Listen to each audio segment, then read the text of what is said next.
सजुग urban alliance की जानिब से नसीराबाद में ताल्लुका अस्पताल के तामीराती काम के आगाज़ और देही मराकज़ सेहत में अद्वियात, डॉक्टरों और इलाज की बुनियादी सहूलियात की फराहमी के मुतालिबात पर शुरू की गई एहतजाजी तहरीक चून और रोज़ भी जारी रही।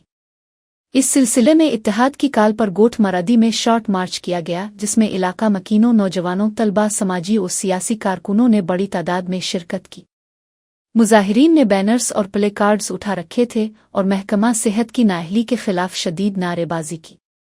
शॉर्ट मार्च से खिताब करते हुए सजुग अर्बन अलायंस के सदर कामरेड मोहम्मद रफ़ी लगारी, सूफी गफ्फार चुनी, कामरेड आसिफ काठी, इख्तियार गिनवास, वसीम मिसुन, अयाज वली शेख और दीगर मुकर्रीन ने कहा कि नसीराबाद जैसे बड़े ताल्लुका में ताल्लुका अस्पताल की इमारत आधी तामीर होने के बाइस मरीज मुनासिब इलाज से महरूम हैं और सरकारी वसाइल का करोड़ों रुपए का नुकसान हो रहा है।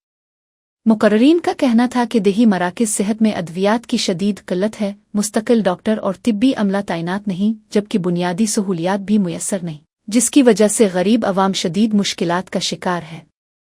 उन्होंने कहा कि मुतअद्दिद बार दरखास्तों, एहतजाज और हुकूमती वादों के बावजूद महकमा सेहत और मुतल्लिका इदारे अमली इक़दामात करने में नाकाम रहे हैं।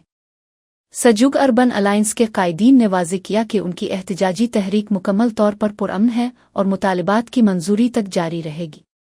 उन्होंने खबरदार किया कि अगर ताल्लुका अस्पताल का तामीराती काम फौरी तौर पर शुरू न किया गया और देही मराकज़ सेहत में अद्वियात, डॉक्टरों और अमले की कमी पूरी न की गई तो वो सरकारी दफातर के सामने धरने देंगे और एहतजाजी तहरीक को मज़ीद तेज़ करेंगे।